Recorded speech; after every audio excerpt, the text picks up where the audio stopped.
Pastor transition in the church. Should we do strategic planning now or wait? Let's answer that on the Church Revitalization Podcast. Hello, and welcome to the Church Revitalization Podcast, brought to you by the Malphurs Group team, where each week we tackle important, actionable topics to help churches thrive. And now, here's your hosts, Scott Ball and A.J. Mathieu. Welcome to the Church Revitalization Podcast. My name is Scott Ball. I'm joined by my friend and co-host, A.J. Mathieu. Bam! 30 seconds ago, got a text message from a church that we're working with where the pastor is stepping down. Not due to anything bad, just it's health-related issues. And they were like, when should we move forward then with this process? Because they'd already agreed to the process prior to this news. And we said, well, let's just push back a couple of months, but not by a lot. So I guess I'm jumping ahead a little bit. I don't want to get too far ahead of ourselves. But this question of, should we do a process or should we wait till there's a new pastor? We get it all the time. All the time. More than even I'm surprised how often we get this question. So it really is interesting. You know, Scott, I mean, both of us have been in this ministry now for 10 plus years ish. And, I don't think that this was an easy question to answer 10 years ago for us.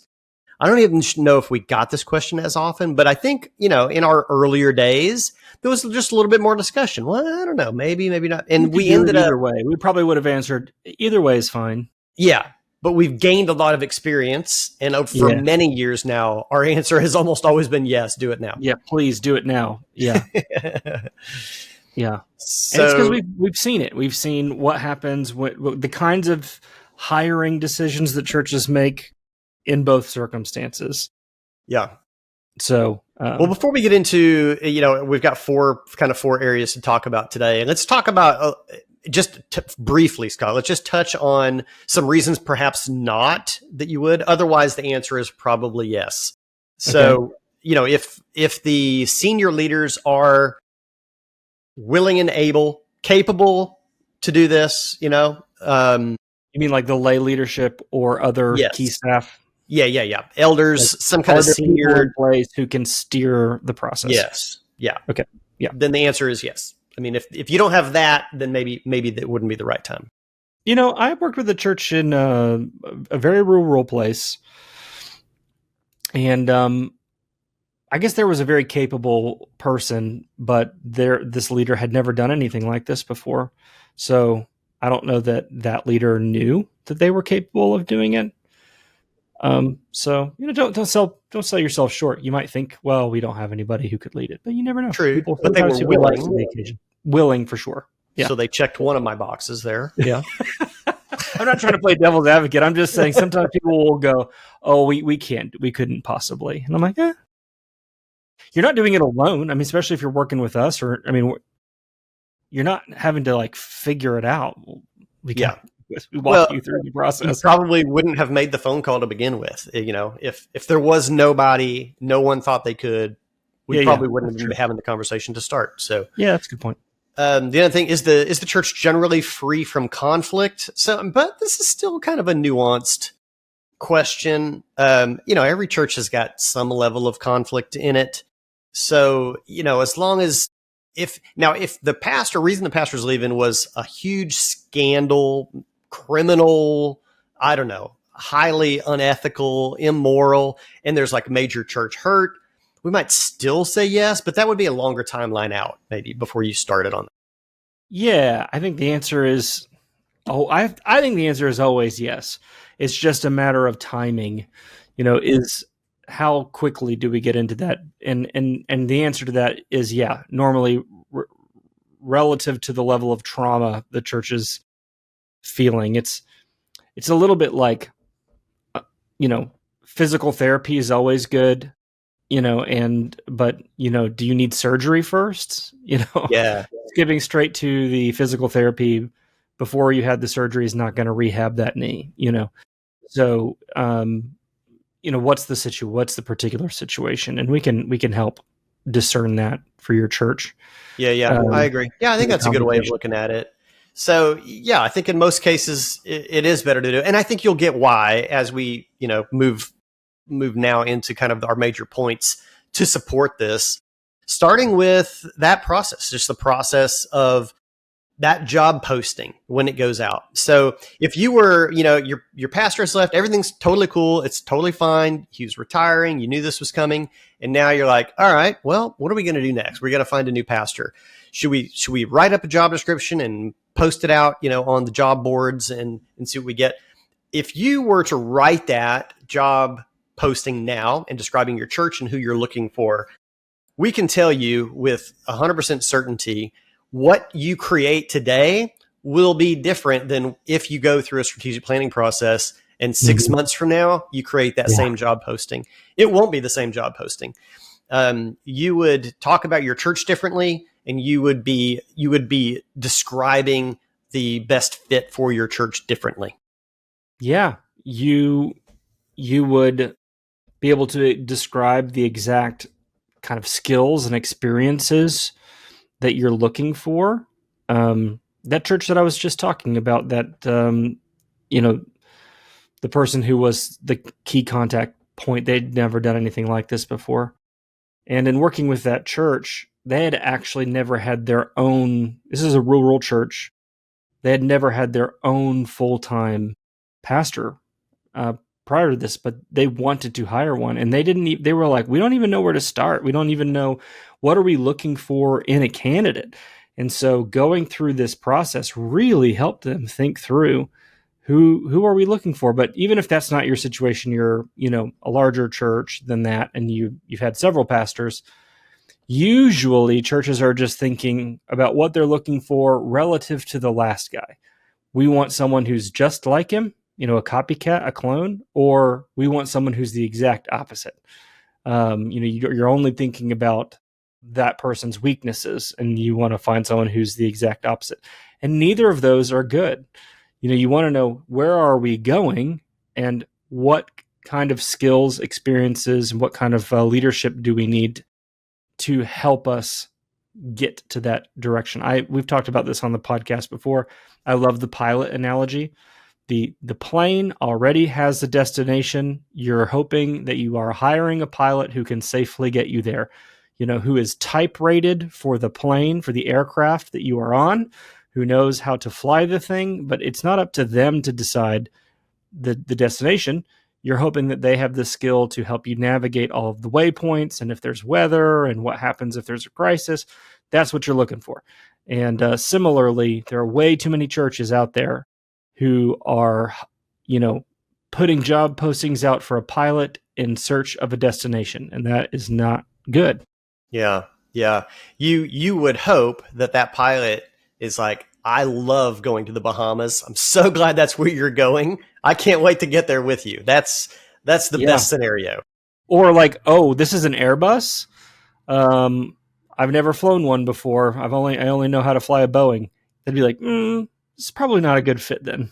Yeah. So you're probably going to get better candidates applying for your position after going through a process. Again, because you're going to have more specificity, you're going to use different language. And I think it's going to help a potential candidate see themselves in the position more clearly than some of these more ambiguous job postings that churches put out looking for, just less specific things, that they're hoping to get out of a pastor. So, okay. All right. Well, the second benefit that your church would likely find by going through a strategic planning process before calling your next pastor is mission vision alignment between that new leader and your church. And this is a huge benefit right here that everybody is on the same page going into this. An area of conflict when a new pastor comes into a church, and sometimes what causes an amount of time that he's there to be shorter, is conflict over these things. Like, where are we going? That question has already been answered, and we're going to avoid conflict, especially in the early months within the first year. We're going to avoid a lot of conflict with that.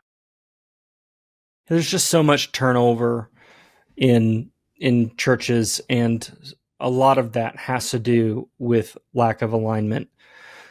It goes back again to kind of what we were talking about in the first point, but it's like if the church hasn't articulated or even it just understood what it wants or where it's going, then it isn't even really fair for the pastor to come in and start moving towards a direction. They go, oh no, that's not what we want. Yeah. Well, then what did you want? Well, we don't know, but we just know it's not that. Okay. All right. Well, then that's no good. That's not fair to the pastor. And so you're going to have way more alignment because there's clarity of direction. And we talk about vision being a shared picture. It's a shared picture of the future. It's not just the pastor's picture. It's not just the congregation's picture. It is a shared picture of where the church is going. And having that alignment on day one you're much less likely to have sort of that like sacrificial lamb pastor after the guy who's been there for 30 years retires. The rebound guy. Yeah. If you have a clear direction on where you're going and you're hiring around that, you're just much less likely to have that rebound effect. Yeah.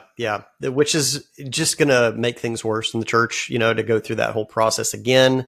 So, yeah, I think you're more likely to get somebody there for longer whenever this is the order that you do things. So it's really going to benefit. You're going to see progress happen. Now, I think the caveat here that, churches need to keep in mind is that don't try to plan every single granular move that the new pastor is going to take to get you where you all agree you're going. He has his own personality. He has his own experiences. He's going to have his own ideas that still fit within the mission and vision, but that might be, have a slightly different angle to them. And so there still needs to be allowances for him to be who God has created him to be, and in the vision that he hopefully will gain and share with you in the direction of the church. So don't try to micromanage every detail of how he maybe helps you implement things, but allow him to get, Scott, you've kind of used this phrase many times, allow him to have his fingerprint implanted as well into the mission and vision as you all come together. Have you ever watched Beat Bobby Flay? No. Movie, TV show? What is it? It's a TV show. Yeah, you know who Bobby Flay is? Chef? Yes. Okay. Whew. Okay. That was a close one. I wasn't really sure. Kind of went out on a limb there to guess. Beat Bobby Flay is a fun show where two like random chefs come together first to try to beat each other. Like Bobby Flay gives them an ingredient and he's like, make a dish with this ingredient in it. And then the judges decide between those two chefs which person gets to go up against Bobby Flay. And then in the second round, the person who won the first round tells Bobby Flay what dish they're going to make. So they might say, hey, we're making gumbo, we're making French toast, whatever. So then Bobby Flay makes his French toast, and then the competing chef makes their French toast. And then the judges decide, some blind judges, some other judges come in. They don't know which one's Bobby's and which one's the competitor. Taste test, and then whoever wins. The point in this is, you're like, no, this is very long. This is get the setup. Get to the point. Is that when you're talking about vision, like, it's important that you agree on the dish, but when you have a different chef, it may taste a little different. And what matters is that it's distinguishable. Like, this is still French toast. Sometimes some competitors get in there and they make something and you're like, you said this was going to be gumbo, and that doesn't look like that. I don't know what that is, but it's not gumbo. And that's where, a leader could fail. But when you have clarity and alignment, and say, this is where we're going, this is the dish we're going to make, then certainly giving freedom to that chef to say, all right, well, here are my flavors. Here's my signature. You can tell if it's a Bobby Flay dish because it's going to have weird spices in it, and it's going to have pomegranate in it probably. But was that point? It would be better if you've seen it. Maybe listeners, if you've watched Beat Bobby Flay, you're feeling it as an analogy. I do have to tell you though, Scott, I'm really proud of you because you went with a cooking thing and it wasn't ratatouille. So that's pretty good. Yeah, that. Let's not get into Ratatouille. I love that movie. All right. The next benefit that you'll find. Have you seen it? Have you seen Ratatouille? No. Of course I haven't seen it. That's sad for you. The next benefit that your church would find is enhanced congregational buy-in and unity in a variety of ways, likely around this pastoral candidate and calling of this new pastor, but then just around the future direction of the church as well. I would expect that they have, and we would recommend, the church has heard this. You're not doing a strategic planning process in secret and then hiring a pastor and then having this big reveal. So they would be aware of that.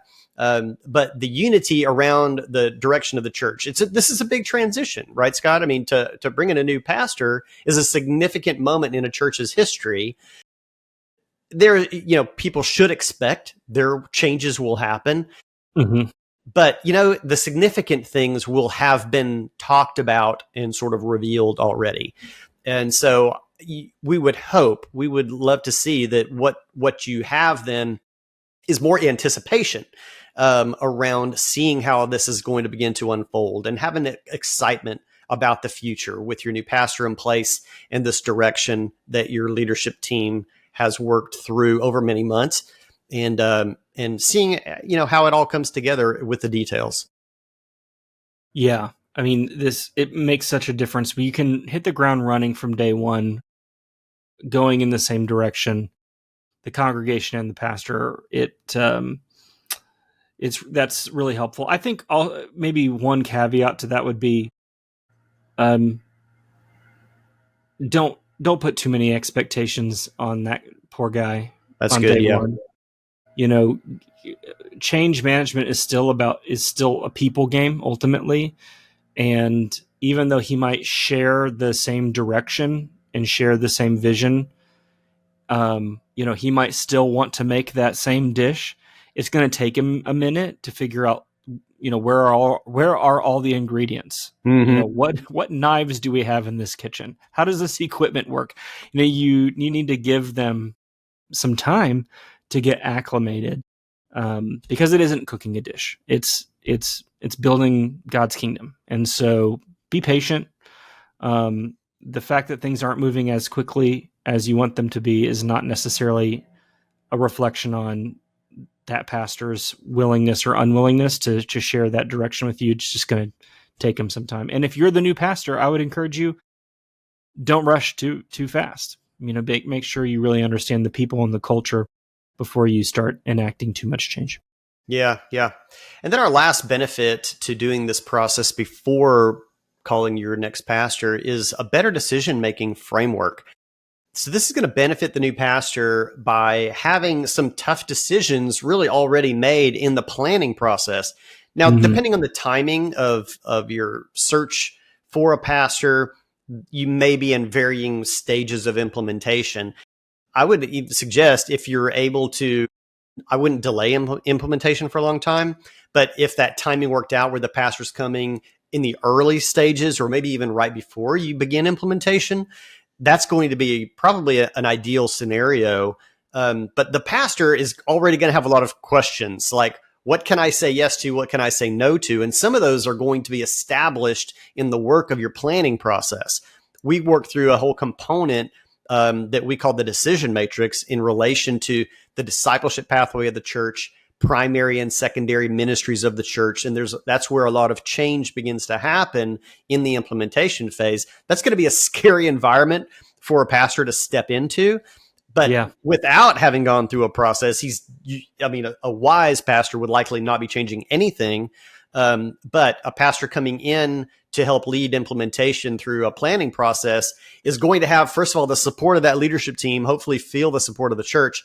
But even in an area where he's like, I'm not even sure, if this is what I would do right now, the process will have already defined this is an area of change that we've agreed to.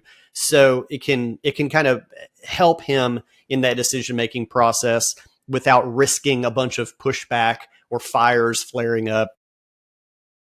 Yeah, totally. I don't think I have anything to add to that. I would like to play devil's advocate for you, though, and ask. All right. I know how I would answer this question, but I want to ask you the question that we get asked in follow-up to this topic, which is, wouldn't it be better, or isn't there some advantage to having that new pastor on staff and letting them speak into the direction and, as a way of kind of getting them integrated? Like, wouldn't that be better than, us having already basically cutting them out of that process? Yeah. Well, I guess my answer to that would be kind of some of these points that we've already previously discussed. If we hire somebody without having gone through the process, not knowing who we are as a church, are we going to find out that we have the right pastor or that we don't have the right pastor? Are we going to find conflicting views of the future? Are we going to find different interpretations of some of the data or analytics we have from our congregation, or even have we done an assessment? So yeah, I think this is one of the reasons that we so often say, and almost always say, you should do this first. It's really an unknown situation to hire somebody and then embark on this process. I think you are at risk for uncovering conflict in an early relationship. Yeah, I would concur with that. I would add to it that sometimes I will kind of explain to churches what you're trying to do in doing this process first is identifying those big rock things. These are these key identity formation components and key directional decisions. But strategic planning, we say this all the time in the podcast and with our churches we work with, strategic planning should be a habit and not a moment. And so by going through a process like this on the front end doesn't mean that we're cutting the pastor out of strategic planning next year. It means we're not probably going to come up with a brand new vision. That's a big rock that we've already kind of landed on, and we're going to be married to that for some number of years. But what strategic projects we take on, what key decisions we're going to make in service of that, we would want their input on. And so don't think of a strategic planning process as a one-time thing, as a moment. Think of it as a habit. And we should be having, again, it's maybe not as a comprehensive strategic planning process every year, but we should be having strategic planning meetings on an ongoing basis. And so cutting him out, so to speak, on the front end has the benefits that you just mentioned. But you're not cutting him out of sort of operational decisions and tactical decisions on the back end, which he definitely should be involved in. So you kind of get a best of both worlds when you think of it in that way. Yeah. Well, imagine you get hired, a new pastor at a church, and they're like, yeah, we are teed up to start a strategic planning process here in your second month. What is he going to be able to truly contribute, not knowing anybody, probably minimal history? Yeah.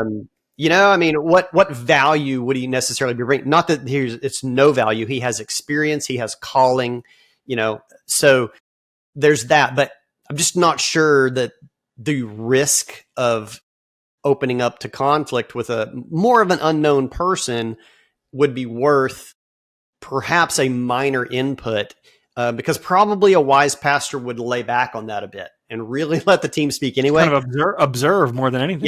Yeah. So have you really gained anything? Probably not. Yeah, and you didn't get the benefit of having that information in the hiring process, which would have been helpful. Exactly. Yeah. So, all right, I'm more convinced now than when we started the episode. I knew I was right. I agree with me 100%. All right. Well, hey, I hope that if you are finding yourself here in this situation, or maybe soon, you'll take this to heart and really give that some consideration, and then do your due diligence. Find an organization that you can work with through a process like this to help you make best decision for your church. We'd love for that to be us, but that all starts with a conversation. So you can reach out to us at leadership@malphursgroup.com, or of course, go to malphursgroup.com. There's plenty of buttons that say contact throughout the site that we could have a call together and learn about your church.